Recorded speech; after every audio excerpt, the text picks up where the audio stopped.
রাসূল করিম আলাইহিস সালাম বলেন, দেখো লাউ কানা মূসা হাইয়া, যদি এই জামানায় মূসা নবী জীবন্ত থাকতেন, সুম্মাত্তাবাতুমুহু ওয়া তারাকতুমুনি, যদি আমি নবী মুহাম্মদকে বাদ দিয়ে তোমরা মূসার অনুসরণ শুরু করে দিতে, লাদালালতুম, অবশ্যই তোমরা পথভ্রষ্ট হয়ে যেতে।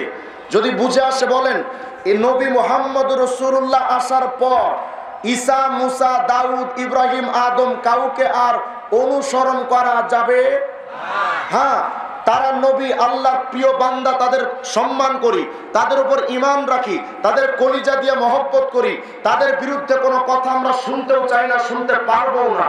কিন্তু অনুসরণের দিক থেকে অন্য নবীদের মানা যাবে না নবী মুহাম্মদ আরবিকে মানতে হবে? আমাদের নবীকে মানতে হবে। এজন্যই তো ঈসা আলাইহিস সালাম যখন কিয়ামতের আগে আসবেন, ঈসা একজন নবী হওয়ার পরও তিনি কি নিজের শরীয়ত মানবেন না আমাদের নবীর শরীয়ত মানবেন? তাহলে বোঝা গেল মুহাম্মদুর রাসূলুল্লাহর আগমনের পর আর কোন নবীকে মানা যাবে? তাহলে তো মির্জা কাদিয়ানীরে মানা যাবে, কথা হয় না? আরে নবীরে যেখানে মানা যায় না, কোন মিথ্যাবাদীরে মানা যায়? অথচ মির্জা কাদিয়ানী কয়, আমরা এই সিদ্ধান্ত উপনীত হই, আমাদের নবীর দুনিয়ার আগমনের পর আর কোন নবীকেও মানা যাবে না, আর কোন পীরকেও মানা যাবে না। আমার নবীকে বাদ দিয়া কোন নেতা, সরকার, প্রধানমন্ত্রী, রাষ্ট্রপতি, পীর, উস্তাদ, শিক্ষক কাউকে মানা যাবে? এখন আমি যদি এখানে আপনাদের বলি যে নবীরে বাদ দিয়া আমারে মানেন, ঘাড় ধাক্কা দিয়ে বের করে দিবেন আমার এখান থেকে। কারণ নবীকে ছাইরা কোনো পীরকেও মানা যায় না, নবীকে বাদ দিয়া কোনো আলেমকেও মানা যায় না, নবীকে বাদ দিয়া কোনো শাইখুল হাদিসকেও মানা যায় না, নবীকে বাদ দিয়া কোনো মুর্শিদকেও মানা যায় না। কারণ নবীর আগমনের পর নবীকে বাদ দিয়ে যত বড় লোক হোক না কেন, তারা যদি মানেন, আপনি হক না বাতিল? মির্জা কাদিয়ানী কি কই দেখেন, আমার কাছে একটা বই দেখতে পাচ্ছেন, বইটা দেখতে একেবারে বুখারী শরীফের ব্যাখ্যা গ্রন্থের মতো লাগে। অথচ হযরত মির্জা গোলাম আহমদ কাদিয়ানী ইন্ডিয়া থেকে অর্ডার করে এই নাপাক কিতাব আমি কিনে আনিয়েছি। এই বইটার মধ্যে, এটা রুহানি খাজাইন খণ্ড নাম্বার 19, এই 19 নম্বর খণ্ডের 61 নম্বর পৃষ্ঠার মধ্যে মির্জা কাদিয়ানী কি জঘন্য উক্তি লিখেছে দেখেন। বলেন, আমাদের নবীর আগমনের পর আর কোন নবীকে মানা যাবে? কোন পীরকে মানা যাবে? মির্জা কাদিয়ানী কয়, মুবারক ও जिसने मुझे पहचाना, ওই বরকতময় ব্যক্তি তো সে যে আমি মির্জা কাদিয়ানীরে চিনতে পারছি। আমি বললাম, হ্যাঁ আসলেই তো আমার বরকতময়, তুই যে একটা আস্তা টাউট, চিটিং, বাটপাড়া, ঘরমারির মতো কাফের বাচ্চা কাফের, এটা আমরা চিনতেই পারছি ধরে।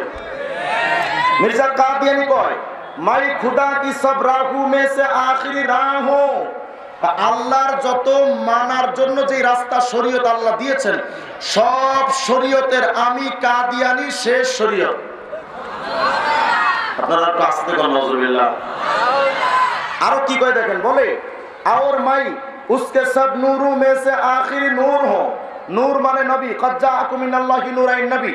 মির্জা কাদিয়ানী কয়, আল্লাহর যত নবী দুনিয়াতে আসছে, সমস্ত নবীদের মধ্যে আমি মির্জা কাদিয়ানী শেষ নবী।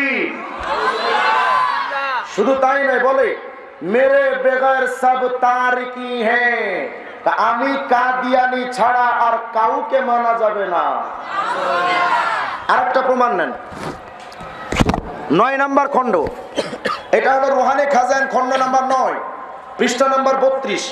এই 32 নম্বর পৃষ্ঠার মধ্যে মির্জা কাদিয়ানী কয়, आप इस राह के सिवा और तमाम राहें बंद हैं।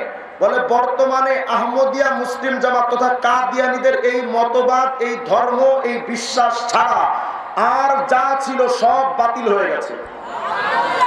তার মানে তার দাবি মতে আমাদের নবীর সুন্নাহ, নবীর শরীয়ত বা শুধু তাকেই মানতে হবে। বলেন, মির্জা কাদিয়ানীর এই দাবিতে সে কি মুসলমান না কাফের? ছোট কাফের না বড় কাফের? বলেন, কাদিয়ানী কাদিয়ানী, বলেন কাদিয়ানী কাদিয়ানী।